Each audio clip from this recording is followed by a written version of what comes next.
Welcome, Barbara. Thank you very much for being here. I have to start out by saying thank you for having me, but I absolutely love what you're doing and the intent behind it. And because I'm in the last week, I've gotten to see some of the different images that you're putting together. And, I know that on the back end, there's so much to do, but I also know your intent to really wake people up to this understanding and how helpful it's been. So I just want to thank you for including me, but also just for doing this in general. I think it's amazing, Anne. So thank you so much. And when we were just talking before we went live, I was thinking, I remember somebody asked me not too long ago, do you wish you'd known this sooner? Do you wish you'd had this understanding sooner? And it was interesting because I don't really believe in regrets, I just don't. I'm so grateful for every little step that led me to where I am today that it's hard to look back and say, I wish that hadn't happened because it might not have put me here, right?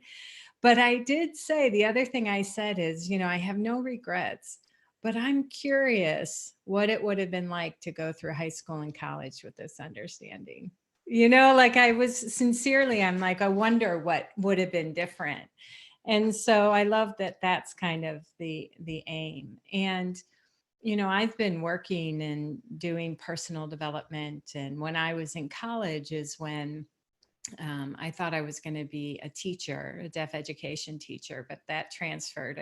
That transferred into creating experiences and doing more adult education or young adult. And right after college, I stayed at the university and I would lead these kind of weekend retreats that were basically student led, but I would bring the different student speakers together, and a lot of the topics and the storytelling were around self-esteem, and then or it was around healing maybe relationships that they had with their parents, with families, with past friends.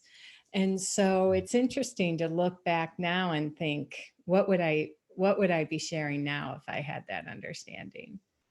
Where before, it just looked to me like I had a lot of things to overcome. I had my childhood, my past, things like, my dad left when I was very young. He was out of the picture growing up.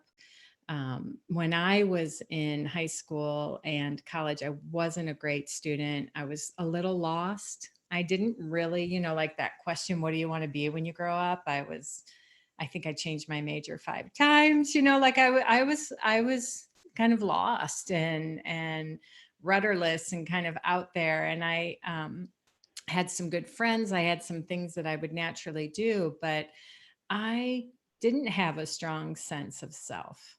And when I looked at myself, it looked like there was a lot to overcome and a lot of things I needed to address to be like the person I wanted to be, or to have the things I wanted, like relationships and a good career and, happiness and all of that. And so when you invited me and asked me to come on, the thing I thought about sharing was um, an insight I had a few years ago in doing this work, that it's the one insight. If I could have had it in my teens and 20s, I think it would have been great. But I really wanted to do well in this work. Like I wanted to be a good teacher and I wanted to make a difference. And I could feel that something was really, I started to feel that I was moving in the world with more freedom of mind. I was more comfortable in my skin. I was more joyful and felt more connected. And so I got really, attached to wanting to do this and do this well. Well, the more I wanted to be a good teacher, it was like the worst I got. Right. It was totally like I now in hindsight, I can see what happened was I started getting hyper focused and looking at myself and analyzing and measuring and tracking, and it all of that led to self-consciousness. It didn't lead to more freedom and more self-confidence. My tracking myself, always having one eye on how I was doing, how I was showing up. Was it good enough? What did my mentors think about the way I was teaching? What did somebody I respected think? I could see I had all that on my mind at the same time that I was trying to be an effective teacher. And you can see like why that might not have worked out so well, right?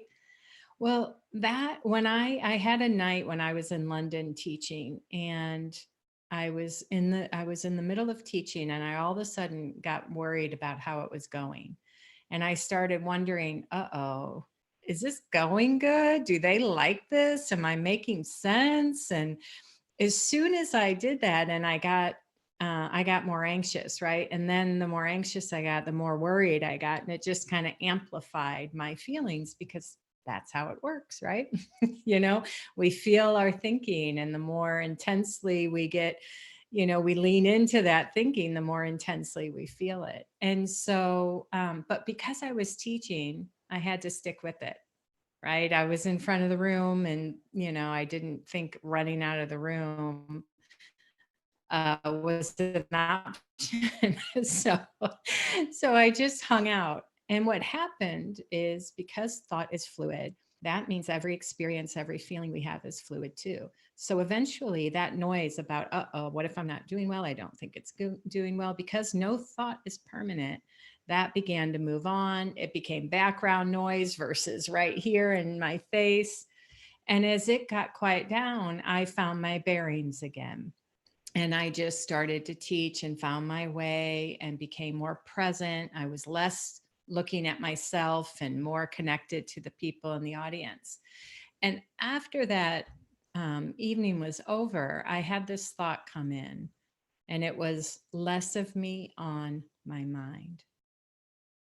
And I could see that when I have less of me on my mind, I naturally feel more connected, more confident, more sure of myself.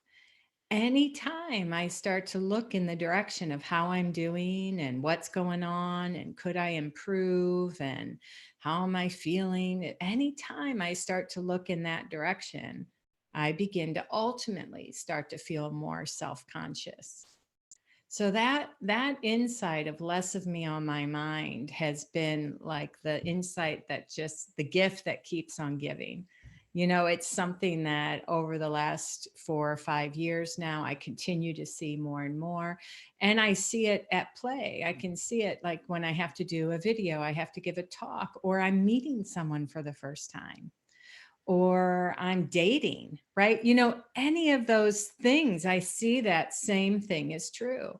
When I start to get focused and track how I'm doing, how it's going, what they're thinking, am I doing it right? How could I improve? Uh-oh, I don't think it's going good. Anytime I'm looking in that direction, I start to feel more stiff, more anxious. I start to get quieter, more reserved. Right?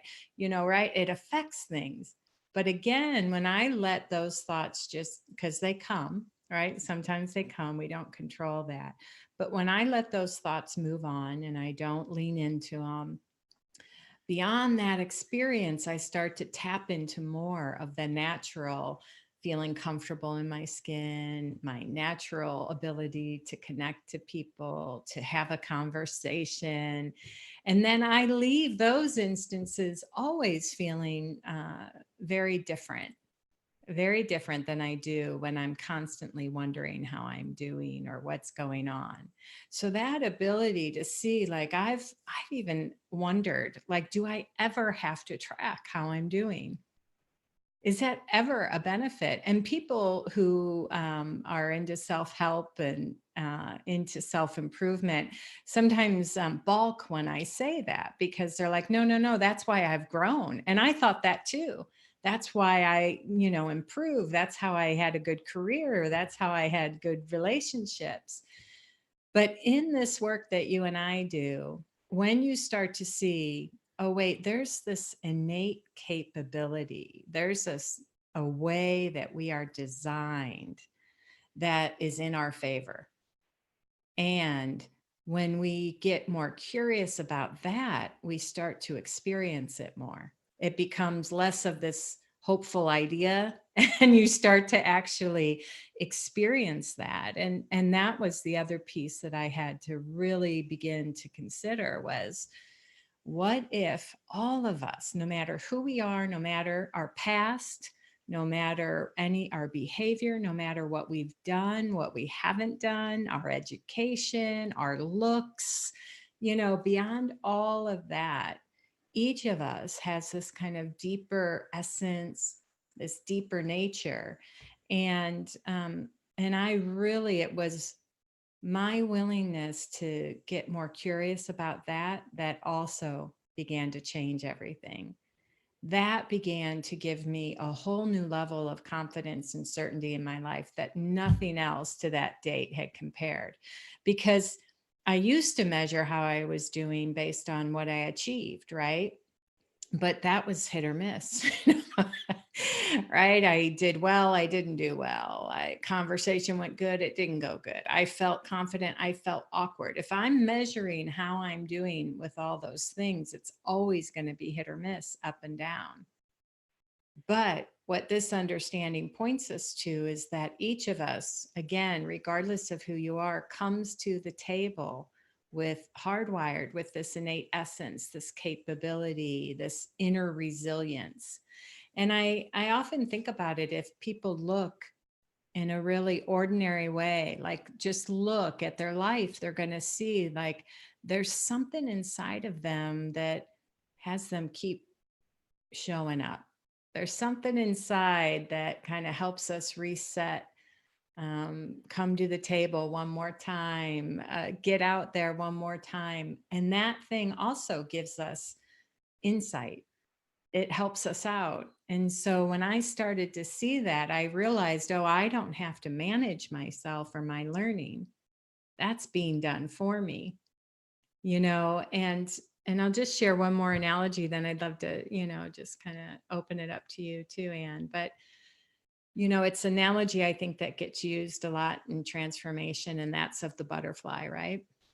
But what I really appreciate about the butterfly is when you're the caterpillar, you absolutely do not see that you're, wings in your future, right? You don't see that you have the ability to fly. If you look at yourself, you look like a worm, right? You don't look like a butterfly. You would look at a butterfly and think, yeah, no, not that at all. But what's so interesting is nature. That caterpillar is designed, it has the programming already inside of it to grow wings, to transform, to shift into this other thing. And if you only look at what you can see, you're going to miss that. If you only look at what you see to decide how you're doing, to decide if you're worthy, to decide if you should feel good about yourself, it's always going to be short-sighted. It's always full of limitation because what we see is limited. But beyond what we see, if we go to getting more curious about the part of us that we don't see, that inner essence, when you get to know that inside of you, you start to see that that's actually the bigger picture. That's the bigger part of us, that formless, creative essence, that human nature, human spirit. That part of us is running the show way more than we realize. And that's helping us, our minds clear, that helps us be creative, it helps us reset, but we're so used to looking to our thinking. I was anyway. I was, used to give all my respect to my thinking. But once I got more curious about what I can't see, beyond my thought, and I got more curious, like, well, who am I? If I'm not my ideas, if I'm not my past, if I'm not my achievement, and I'm not my behavior, who am I? And that may sound like a really deep question, but it has really cool implications if you look at it, no matter who you are. So because I started to see and have my own relationship to seeing like, oh, wait, there's more to me than what you see. That gave me the evidence I needed to know that in the middle of a conversation, I would survive if I started to feel awkward. Right. I knew that another experience was on its way because that's how it works. Right. I knew that I would be okay no matter what my feelings were doing. I started to realize, like, oh, I can handle feeling awkward. I do not like it, but I can handle it. So that gave me courage to put myself in new situations, whether it was trying a class, like even a workout class that I've never done, right? Or going to an event by myself. You just start to see, like, I got more willing to put myself in situations that before I would have ruled out because of a feeling. I would have ruled them out because I would have said, well, I'm an introvert, or that's not my way, or I'll just feel like an idiot, like whatever that might be. And now, and with this understanding, I realize, oh, I'm just feeling thought, and thought is fluid. And so that experience is not permanent. And the more I get up good at, feeling insecure, the less gripping it is. And the more I tap into that innate nature, that place that where confidence and certainty and your okayness is already there. We just have to be willing to look beyond kind of currently our current thinking and our current feelings to see it. And actually, it's the more I see that, the more obvious it is actually that because when you look at how we were as little children, or even when we're with friends, we don't stop and think about what should I say and am I saying it right and what are they thinking. We just have a conversation, and we don't have to stop and work out what to say or think about I have to know what I'm going to say. We just do it, right? And it's only when we get into and so when we were very little, we didn't think about that with anybody. That's we right. Yeah. we just spoke to anyone, and and then of course adults started to say, oh, you must be careful what you say to these sort of people, and you must be careful what you say to those. And then we learn that we've got to regulate we have to be careful what we say to people, and then we put interpretations on or meanings on what they might think about me if I say this, and it's all learned. That's not who we really are, like you said. Yeah. Who we really are is how we were born and what's in us right from birth. Yeah. So it seems like, and when you said to be curious about it, you're not saying think hard about this. Yeah, no, that's a good point. Yeah. Yeah. Yeah, just a curiosity in my mind is just holding it lightly and looking, even considering that it might be true.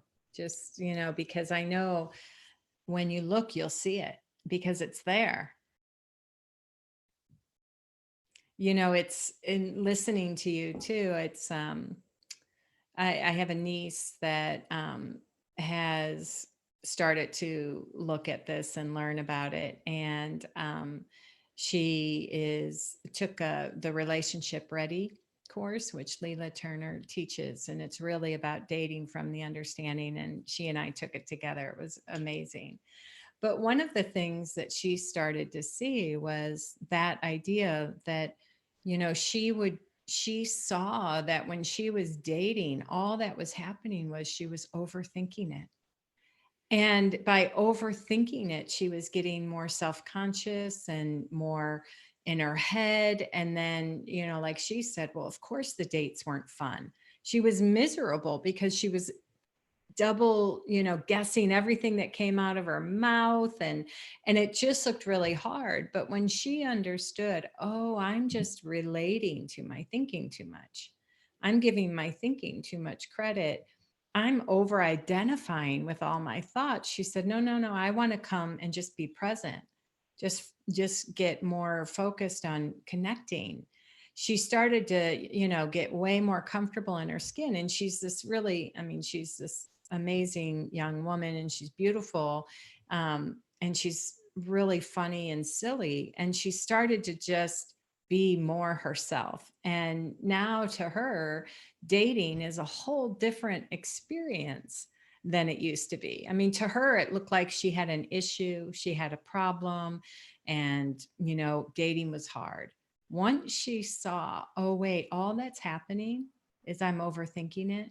I'm too self-conscious. I'm filtering, I'm living in my thinking, I'm over ident. As soon as she saw that, and she got more oriented to taking herself off her mind, right? Taking herself off her mind and just connecting and having a good time.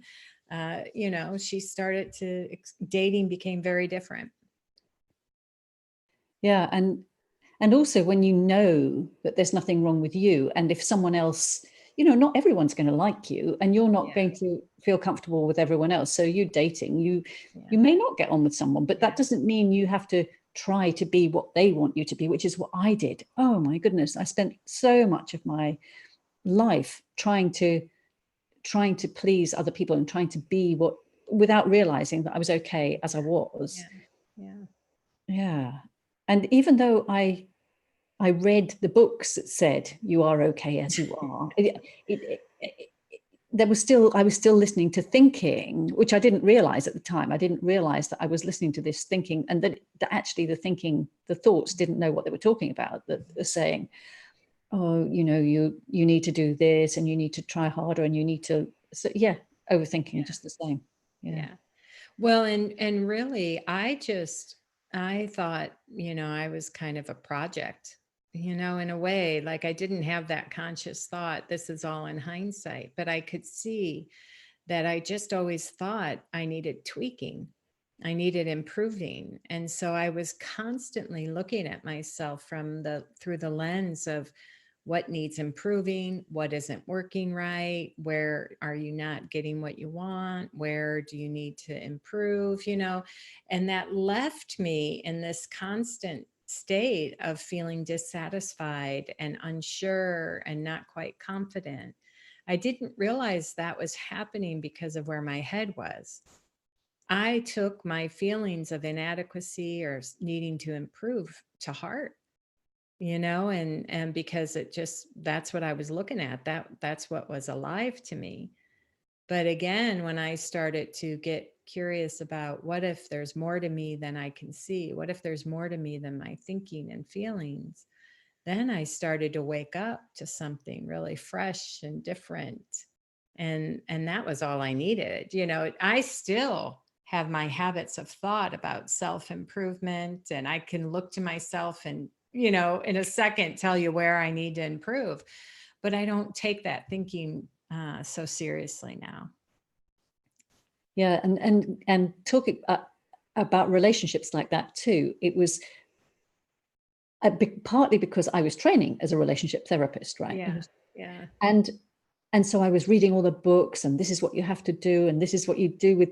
And so I was looking at, like you, thinking I need to improve this, and our relationship needs to improve, and my husband needs to improve, and he needs to change. And so I was trying to get him to, well, that really helped, you can imagine. Yeah. Yeah. Yeah. and and we went to relationship, when our marriage was not doing well, we went to a psychologist ourselves.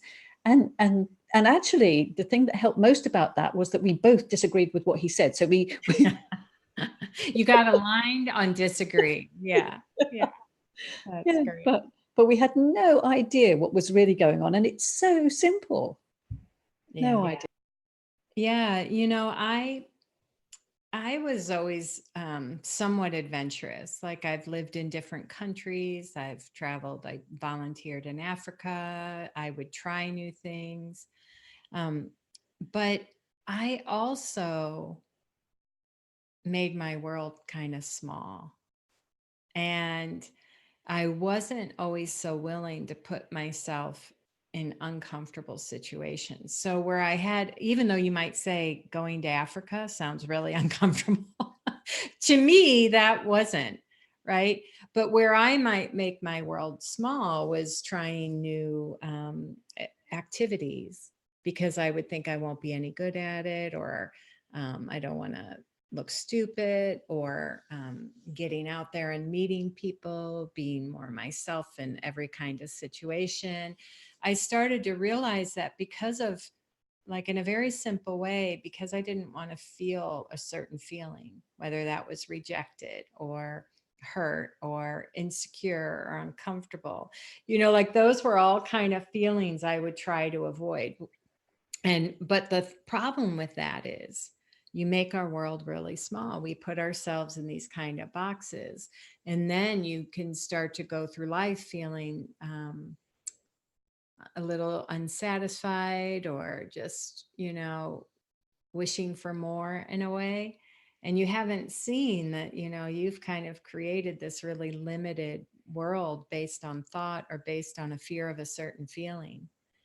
And one of the things I so appreciate about this understanding is gotten me better, if that's correct English, at the full range of the human experience.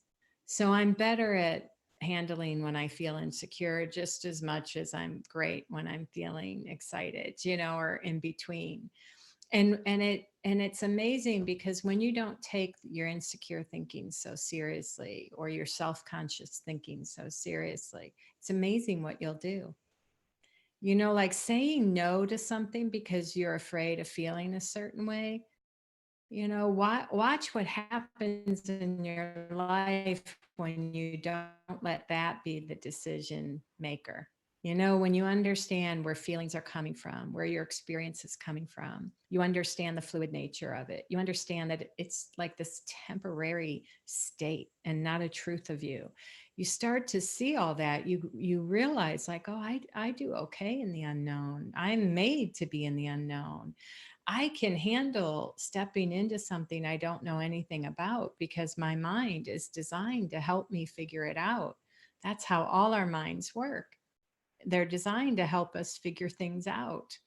That's the nature of it. And so you realize, like, oh, I can start a new business. I could try a new creative project.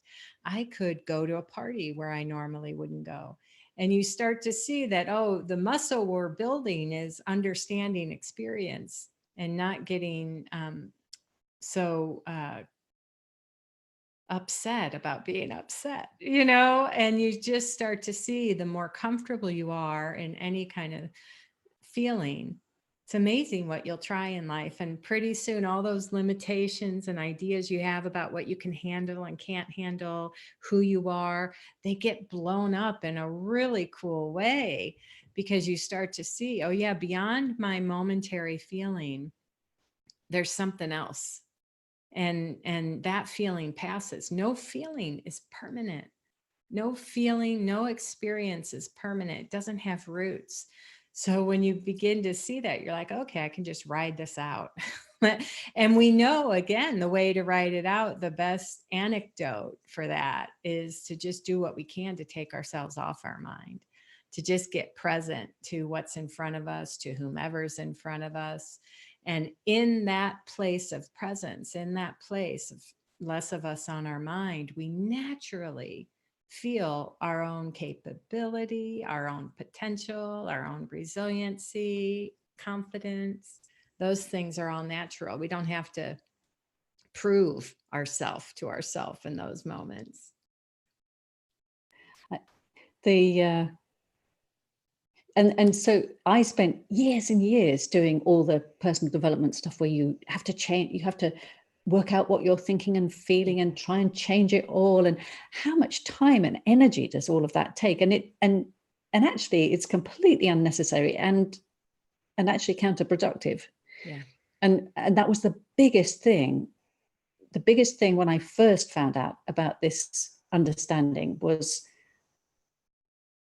was hearing that my uncomfortable feelings didn't mean what I thought they meant. I had been telling myself, telling my clients, my therapy clients, and so on, that uncomfortable feelings meant something was wrong and you need to do something about it and you need to take them seriously. And I was like, oh my goodness. No, it doesn't mean that at all. Yeah. I don't have to do that. I don't have to. And that's just like so much off your mind then. Totally. Yeah. And if you can just like, oh yeah, okay, so it's an uncomfortable feeling. So what? Yeah. if you're not trying to change it and trying to do something with it, it's just not being afraid, like you say, not being afraid of any experience. Mm-hmm. And yeah, and enjoying it. And I keep thinking, when we actually go to the cinema, to the movies, and pay to have these feelings that the rest of the time we try to avoid. Yeah. It's like crazy. Yeah, it's true. It's like if you could experience all your feelings as if you're just in a movie theater, it'd be perfect. It would be great. Yeah. Yeah, and I agree with you. Like, I used to think my feelings were telling me something about me. Like if I was down, I'd look to what happened and why I was down, and then I would diagnose myself, and it usually wasn't good, and what was wrong with me. But when you realize your feelings are just telling you about where your head is at, where your thinking's at, end of story, so freeing.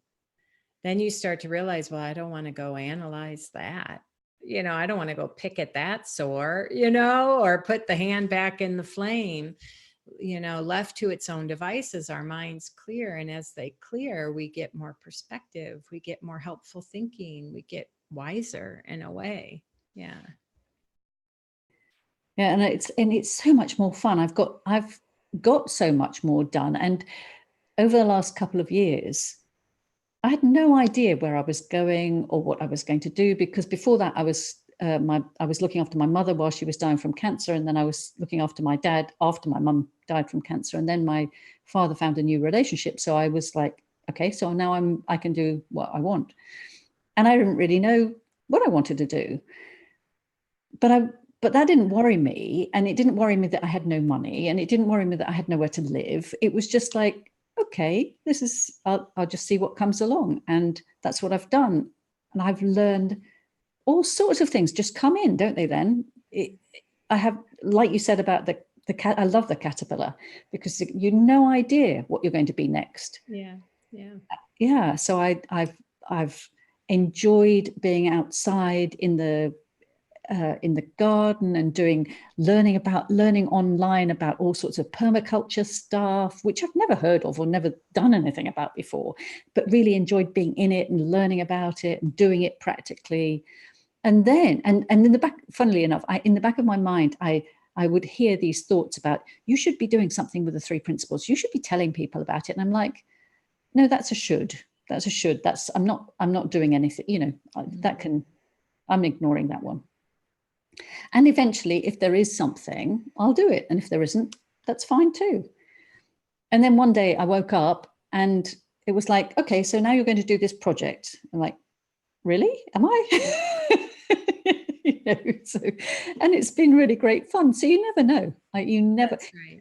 But because you're open to it, like you say, if there is, once you're curious about and you're listening for that, okay, so what's it going to get me to do next, and what might that be? It's so much more fun. Yeah, you start to listen. I mean, the way I started to look at it, it's like there was a different channel inside of me. There was my usual habitual thinking kind of channel, and then there was this other channel that was more hopeful, more excited. It felt more like anything was possible. I was more okay in that place. And so you start to think, oh, I'm going to follow the ideas that come from there versus those ones that come from my insecure thinking or my past. It's like, and I do think that that's, to use just the word skill to talk about it in that way for a moment, the skill to discern between those two places inside of us is amazing, really helpful, no matter what age you are. And so, but how does that work? People might be wondering, how does that sounds all very well in some situations, but how does that work, for example, in business? If you've got to do something practical. Yeah. Well, I think you know this, Anna. A lot of my work in this understanding is in business and with entrepreneurs and business leaders. And it's funny, when I first started learning this, it was affecting me on a very personal level. Like I said, I thought I was a project before. I thought I needed fixing and improving. And one of the premises of this understanding is beyond thought is this well-being, or a way I like to talk about it is this well of being. And that is not damaged. It doesn't need improvement. And so I started to really see, like, I would have my usual thinking about, well, if only I weighed, 20 pounds less, if only a relationship, if only this job thing, those normal kind of thoughts would come in. Like, if only those things were different, life would be great. Well, because I heard something inside of me, it felt true that ultimately at our core, we are whole and complete. Because that felt true to me, even though all my thinking and all my stories and all my past had a different perspective, that felt true to me. And so all of a sudden, I would start to hear my usual thinking about fixing myself, and I'd be like, oh, that it just wasn't as gripping. It was still somewhat gripping, don't get me wrong, right? But I share that because when I first started to learn this, because things were happening on a very personal level, I absolutely thought there was no place for this conversation in business. And that's my whole career. And so I started my own company 8 years ago now, I guess, somewhere around there, with the idea of being a leadership consultant and coach, and all of that. And I was learning something that I was thinking, yeah, no place in business, right? But then what happened was I started to, when I said, I wonder if what would happen, what I would discover if I got more curious about both kind of the cool things and the really practical everyday nature of this. And that was literally a question that came through to me. Like, if this is true in an everyday normal kind of way, what does that mean? And as soon as we have a question and we get curious and we start down a path, again coming back to the way our minds are designed, already programmed, we start to get ideas in that direction. So when I got curious about the everyday practical nature of this, I started to see, like, well, of course this applies in business. And I started to see it in ways like, in a very simple way, that being creative in business is essential. Being able to problem solve, to address crisis, to address fires, to address customers, that ability to have fresh thinking, fresh ideas is absolutely critical. And when you see that you have an innate capability for that, that beyond your ideas, beyond your past, beyond all your intellect, you have this innate capability for fresh thinking, creative thought, that's really helpful. And so in business, when entrepreneurs or leaders start to realize, in the same way I said about me, if they show up more present and listening deeper in any conversation or to any situation, they naturally get more creative thinking and solutions. They are able to have more rapport with their team members. They're able to influence people in a more powerful and effective way. So you start to see that, in the same way for us, when we start to tap into and experience more of our innate health, our innate well-being, we start to see beyond our momentary experience. We have this health, this, thing going for us. What happens is organizations experience that same thing. They start to see, like, oh, okay, we aren't going to go around trying to fix every little mood, right? Beyond the mood, there's something else here. And so they start to create healthier cultures. And, just last week I was with a company, and they were really wanting to have the leadership team step into, kind of new levels of leadership. And one of the things that we got into a conversation about was how they didn't realize how much their moods were making decisions for them, important decisions. But they didn't understand that, like in a low mood, the decision you make may be very different when you're neutral. Or in a really sped up high adrenaline, which can be a case in business, really busy, sped up, high adrenaline um, is just as distorted often as someone who's in a really low mood. And so they start to respect more that their ability to come from a more neutral, clear mind and the ideas that come through in that space, the listening that happens in that space. So once I started to see those kind of practical things, it was really easy to see how to talk about this in business and how to help business leaders and entrepreneurs. I mean, it was really a no-brainer. And the other thing I just want to say is sometimes people will say to me, well, you can't talk about that deeper essence in business. How do you get respect? Do you have to couch it? Do you have to hide it? Do you have to, what's so, no, I have, sometimes finding the right language that resonates, but that's true no matter who I'm talking to. But once you point to what's already there, like we often say in this work, we're making something visible. We aren't teaching people a new skill. We're waking them up. We're helping them make something that's already there more visible to them, more tangible. And that's true no matter who you are. Business is a mental construct. It's just a bunch of humans, so it's still a human to human conversation. It's so funny. I was up in Edinburgh a few weeks or a couple months ago now, I guess, and we were getting ready to lead one of the business summits. And I was sharing how at New York Business Summit, I had this idea come in that, oh, I got to be business Barb because this is a business summit, and it was just so funny because it was like, what? No.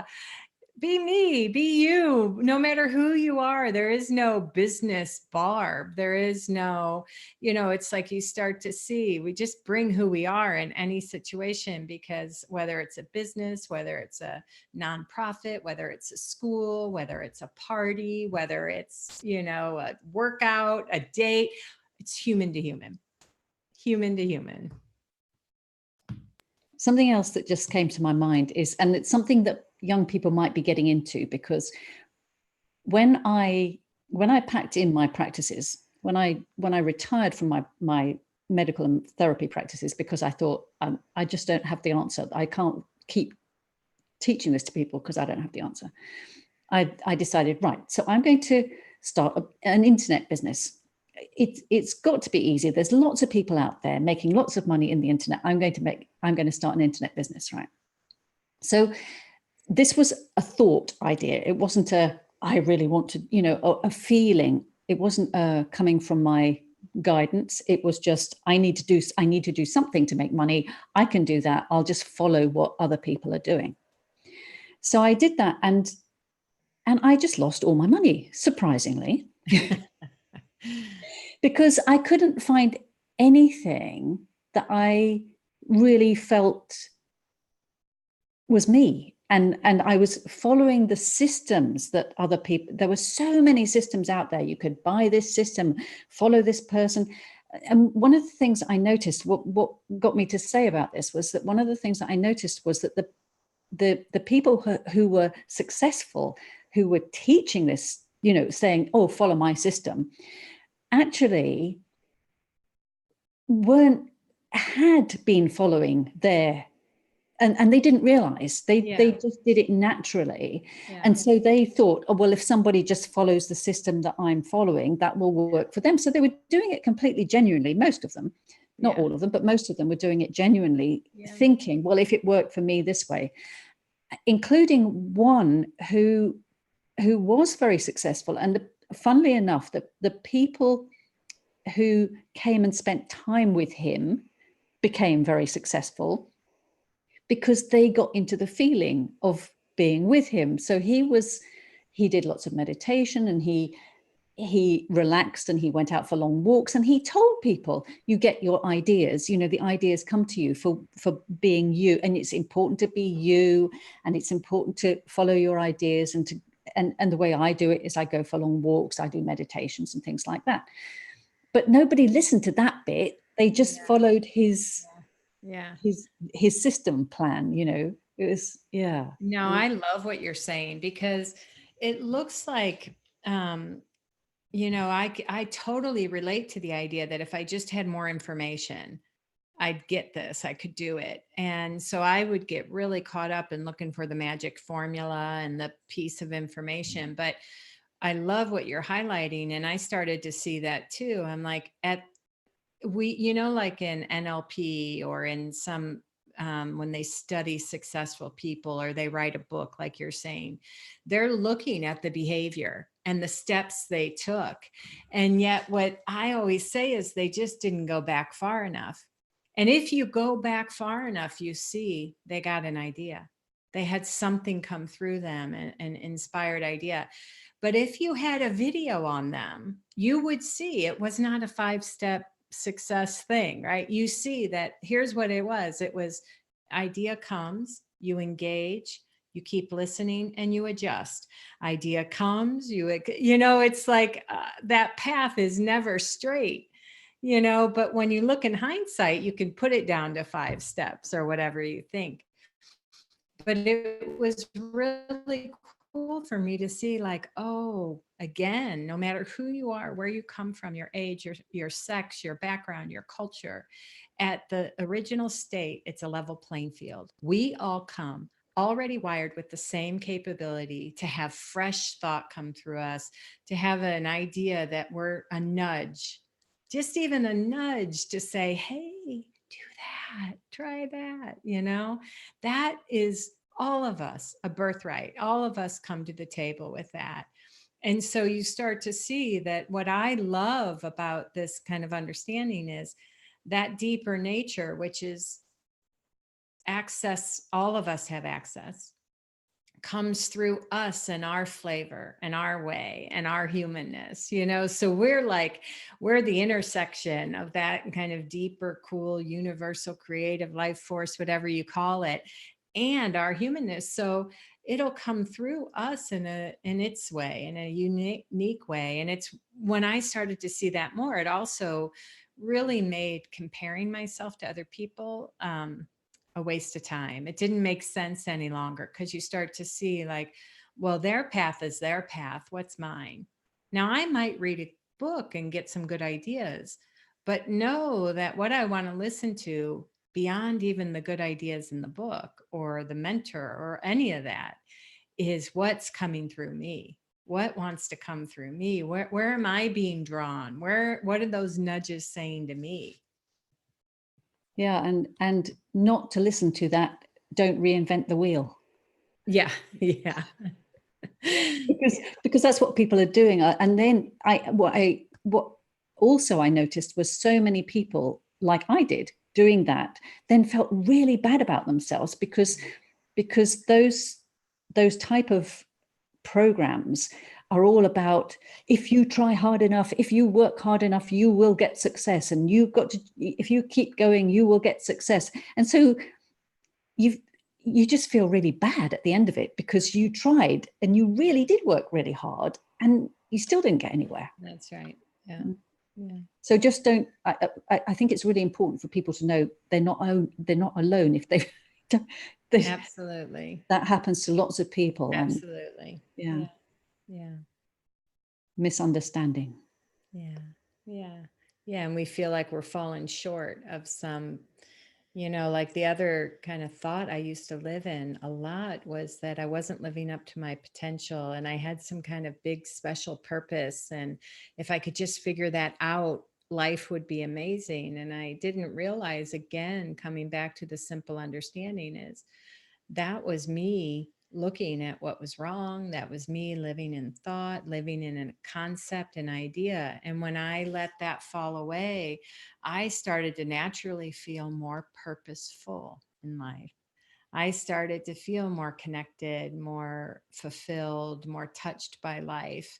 That didn't come because I finally found the right job, or my purpose. It came because I took all that stuff off my mind and just started being in my life in a very different way.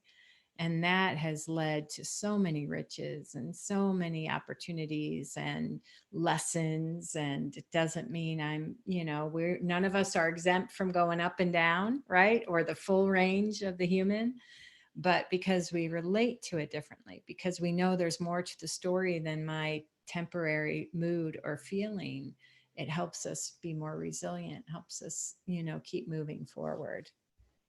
Yeah. And the thing about, you can feel like you've got purpose. Like at the moment, I'm getting up in the morning and really enjoying what I'm doing.